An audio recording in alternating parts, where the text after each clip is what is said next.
Assalamualaikum warahmatullahi wabarakatuh.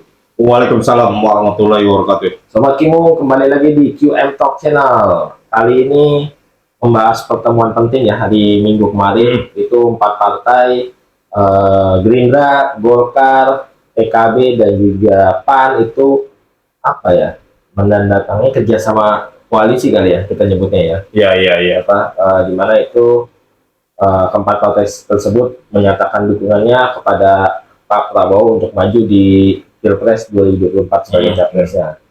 Sebenarnya Gerindra dan PKB sudah lama berkoalisi ya. Hari itu pertempatan 1 tahun ya? Setahun ya gitu. Nah, sedangkan Golkar dan PAN-nya itu sebenarnya sudah bergabung di KIB bersama P3, tapi P3 sudah hijrah lah. Ya. Hijrah kita nyebutnya, hijrah ke PD. Jadi sudah berpindah ke PDIP gitu. Jadi sisanya dua partai ini, Golkar dan PAN, justru malah bergabung ke Kikir. Koalisi Kebangkitan Indonesia Raya. Oh, iya. Oke, KKIR gitu. Jadi berarti secara resmi per hari itu KIB sudah bubar. Karena tiga partai sudah berbeda koalisi ya. Gitu ya. Nah, ini yang menarik adalah Bang Jali sebelum membahas sama Om Kimo ya. Ini menguatkan kondisi koalisinya Pak Prabowo nih. Ya. Karena awalnya kan Gerindra dan PKB itu sudah memiliki 136 kursi di legislatif ya. Itu kurang lebih 23,66%. Nah, bergabungnya PAN sama Golkar itu menambah 129 kursi atau 22,43%. Artinya jika digabung itu udah 45% tuh koalisinya Pak Prabowo itu.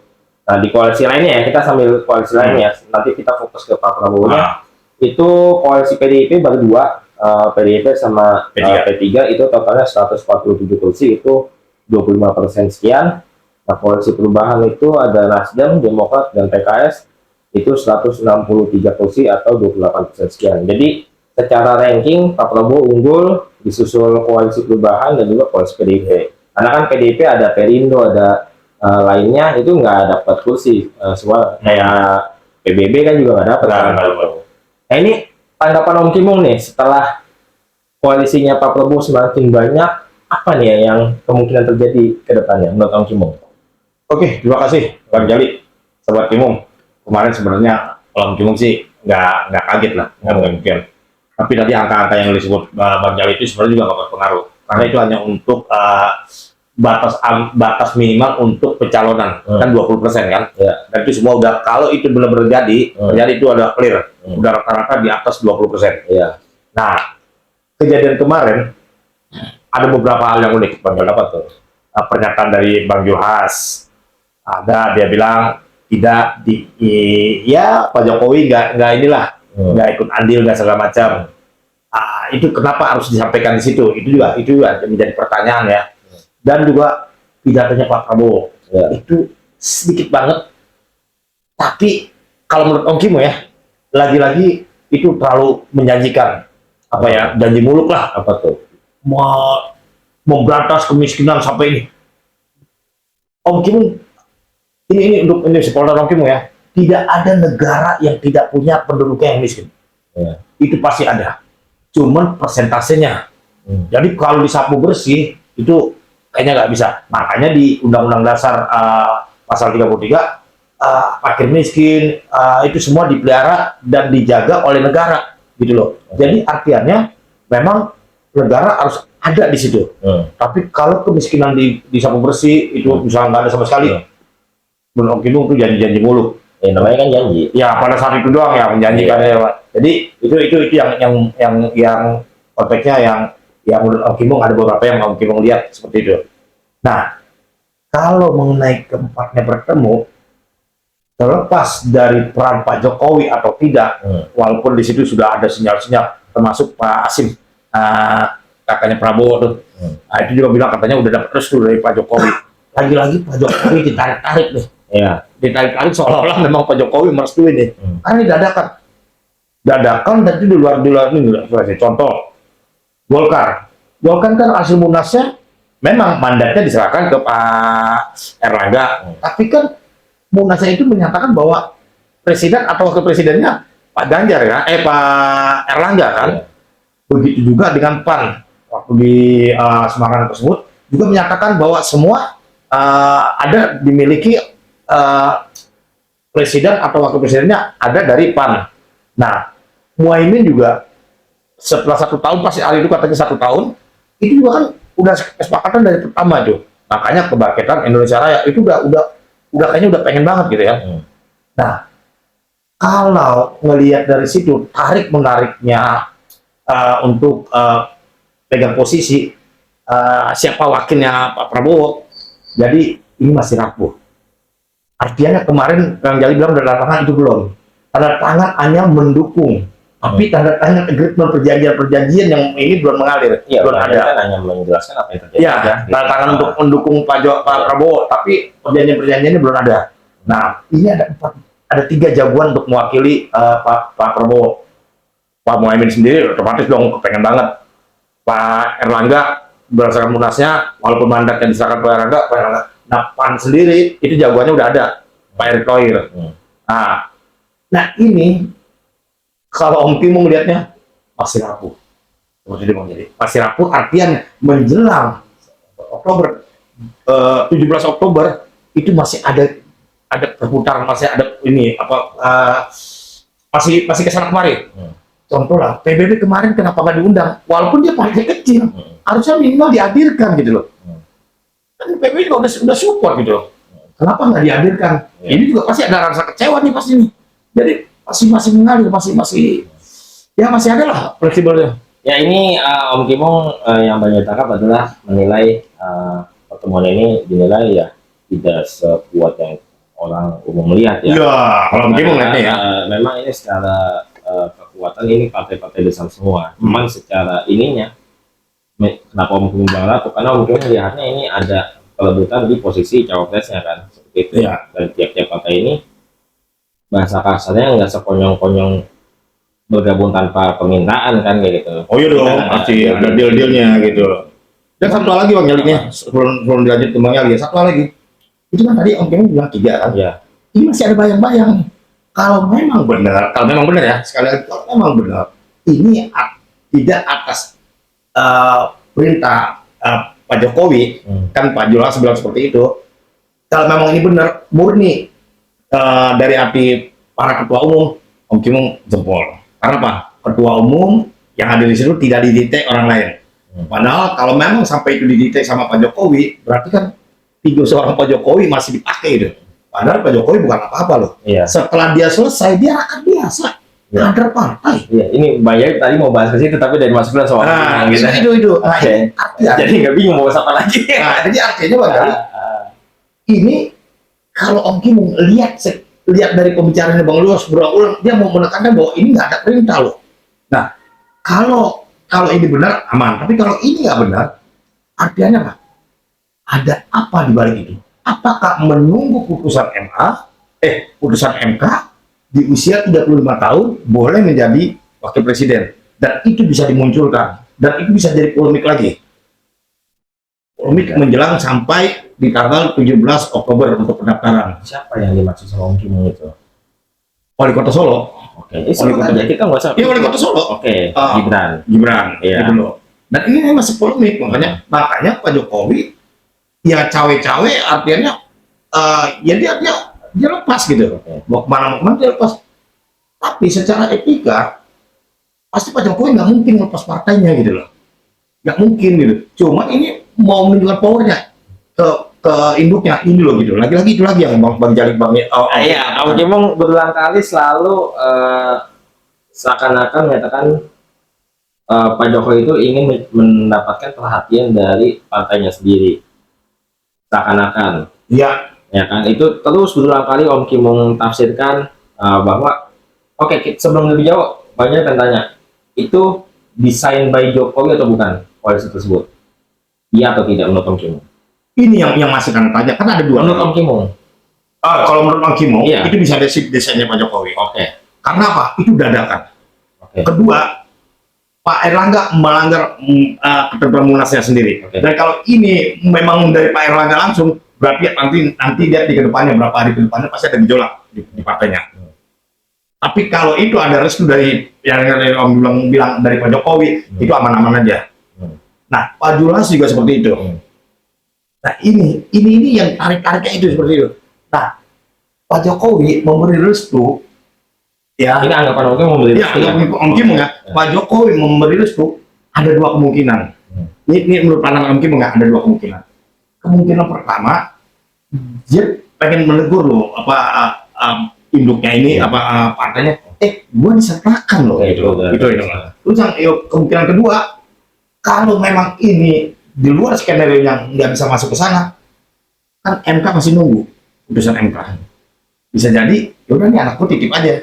Bisa jadi ini kemungkinan itu hitungan Om Kim ya, seperti itu Bang Jali. Ini pendapat silakan. Ya. Ini Bang Jali punya pendapat berbeda ya. Kalau Om Kim bilang ini by design sama Pak Jokowi, pertemuan ini direstui sama Pak Jokowi, justru Bang Jali bilang ini pertemuan ini bukan tidak direstui ya, mungkin Pak Jokowi mengetahui, tapi ya udah silakan aja. Bisa sekali gitu. Kenapa? Karena nih Pak Prabowo makin pede makin hari.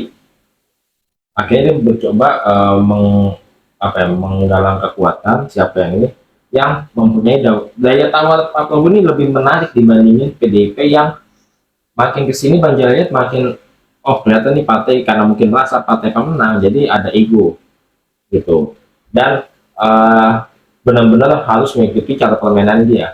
Terbuktinya adalah yang baru masuk hanya P3, dan itu bergabung berdasarkan skenario yang diminta sama PDIP kan, lu gabung dulu baru menawarkan wakilnya gitu. Nah ini yang berbeda ditawarkan sama Pak Prabowo, merasa beberapa belakangan ini di endorse sama Pak Jokowi. Ini kan semua yang berbilang Pak Prabowo di endorse sama Pak Jokowi itu medianya sendiri. Gak ada satu kata pun yang pernah bilang Pak Jokowi mendukung Pak Prabowo. Ada nggak mungkin? Nggak ada. Karena yang dihadiri pun cuma Pak Ganjar doang. Ya. Selain partai, yang memang Pak Jokowi hadir di situ. Kode-kode pun banyak yang sudah berkata ke Pak Ganjar. Gitu. Jadi kalau ini berdasarkan instruksi Pak Jokowi, enggak. Ini benar-benar kalau menurut Bang Jali ya, ini dimana Pak Prabowo makin pede dengan apa yang sudah dia dapat secara elektabilitas dan secara dukungan partai.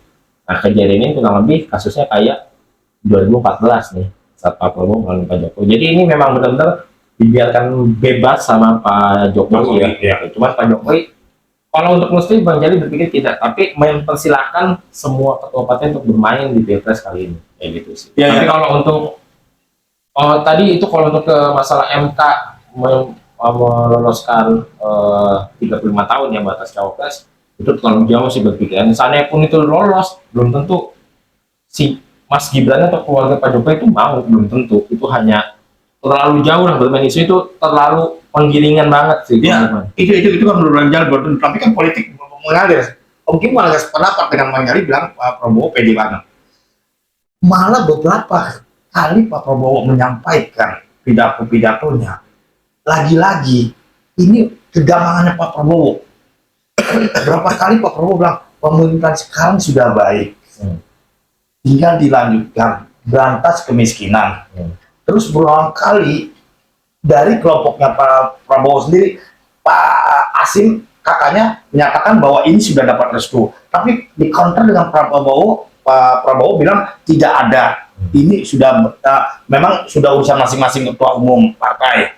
Nah ini yang menurut Om Kim, Pak Prabowo sebenarnya dalam keadaan sedang mencari, nggak pede-pede banget, tapi karena ada beberapa support dari kelompok-kelompok yang dulu simpatisannya Pak Jokowi seperti Konyo segala macam, itu kan bolak-balik menggaungkan Pak Prabowo.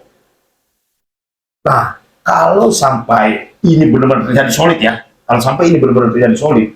yang mana kegamangan Pak Prabowo yang tadi Om Kim bilang bimbang itu, ini akan rapuh nantinya.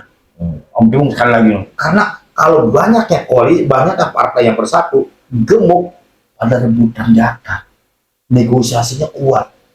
Kalau makin gemuk, makin banyak yang dibagi. Tapi kalau berdua doang atau ulama itu sedikit. Jadi negonya masih kuat, gitu loh. Jadi seperti itu. Jadi Om Kim melihatnya bahwa Pak Prabowo nggak gampang juga, maksudnya nggak pede juga, tapi dalam keadaan masih bimbang nih. Bisa jadi menjelang akhirnya, bisa jadi nanti bisa balik ke yang itu, yang skenario-nya yang kita bilang dari awal, skenario Pak Jokowi, gitu. Bisa jadi ke arah sana. Jadi kalau dibilang Pak Prabowo pede, enggak juga sih, gitu loh. Jadi ya itu pendapat masing-masing dari temuan ini bahwa ini menjadi kondisi politik di masa depannya, artinya makin mulai mengerucut nih calon-calonnya, karena kan menjadi 3 pihak sekarang nih. Tadinya kan sempat kayak Golkar sempat masih liar, PAN masih liar, tapi karena udah ini artinya semakin mengotak-ngotakan. Tinggal siapa yang berpindah-pindah posisi, karena kan yang paling berpotensi pindah menurut Bang Jerry saat ini ya Demokrat. Demokrat masih gitu. Demokrat itu sebenarnya simpel, minta AHY jadi cawapres udah gitu. Cuman ini masih belum, itu yang paling berpotensi pindah gitu. Partai yang punya kursi ya, karena kan kalau HPS itu kan nggak punya kursi ya, cuma punya duduk. Saya sih udah sih menurut Bang Jali itu yang paling mungkin Demokrat gitu, atau mungkin PKS nih yang kalau memang ini bubar kan dia mau juga bubar kan. Artinya kalau Demokrat keluar dia keluar juga. Nah, tinggal 3 ini berarti yang ini nih. Dan semoganya sih koalisi perubahan tetap ada ya. Sebenarnya secara skenario ini udah paling oke. Udah pemilu. Iya, sebenarnya udah tinggal saling ngusung aja. Iya. Gitu. Tapi ini lagi ya. Ini udah paling oke ya. Kalau skenario benar ya, ini berarti ya PKS, Demokrat, sama Nasdem oke. Nah ini berempat. Ini sisa-sisanya. Nah partai yang kecil-kecilnya oke lah, mau ngikut kemana terserah. Ini udah oke nih, enak nih pemilu seperti ini. Tapi gini Bang Jali, ini yang kemarin kejadian, yang tanggal kemarin hari Minggu kejadian yang 4 ini masih dalam menjajakan. Belum ada treatment. Artinya ini cuma tes, kalau bahasanya tes apa ya? Lihat-lihat aja gitu loh. Kenapa? Jeleknya pemilu kita nih, sistem pemerintahan kita, kan di situ ada yang namanya DPR, legislatif dan eksekutif. Nah, kalau eksekutifnya dimenangkan oleh misalnya Pak Prabowo, tapi di legislatifnya kalah, selesai aja. Selesai ya, nggak bakal bisa jalan nih roda-roda. Makanya ini sedang liar. Nanti kalau ketemu misalnya menanya Pak Ganjar, semua lari kayak kemarin juga gitu. Bisa semua lari bergabung. Sisa cuma 2 doang, Demokrat sama PKS. Iya. Tapi memang perlu, kalau nggak semua pada gabung, repot juga, memang perlu. Nah makanya DPR, legislatif dengan eksekutif, walaupun tujuan kita eksekutif dulu yang paling utama, tapi ini legislatif juga lagi dicari nih. Jangan sampai suara partainya dia hilang, gitu loh Bang Jali. Oke, ini pertanyaan terakhir sebelum closing. Kira-kira siapa yang cocok, seandainya koalisi solid, siapa yang cocok menemani Pak Prabowo menurut Om Kimong? Yang banyak duitnya. Siapa menurut Om Kimong? Pak Erick Thohir. Oke. Karena ini butuh. Jadi Sobat Kimong, bohong kalau namanya pemilu ini tidak ada butuh support duit. Jadi kalau nggak ada bilang oligarki, bohong. Ya, itu kita udah ulang-ulang nih, enggak, supaya yang lain tahu nih. Masa dulu bohong, jangan oligarki itu soalnya kata siapa ilmiah ya. Bukan tujuh naga ya. Udah ribuan naga di Indonesia ini. Jadi udahlah. Kalau menurut Om Kimong kembali lagi ke Pak Erick Thohir. Oke. Enggak cocok. Pertanyaan cocok, bukan yang bisa. Cocok nggak berarti cocok dong berarti Pak Prabowo? Kalau dia sudah punya dana, nanti dalam pemerintahan tinggal dijalanin cocok apa enggak. Karena tinggal nanti menteri-menteri yang digunakan.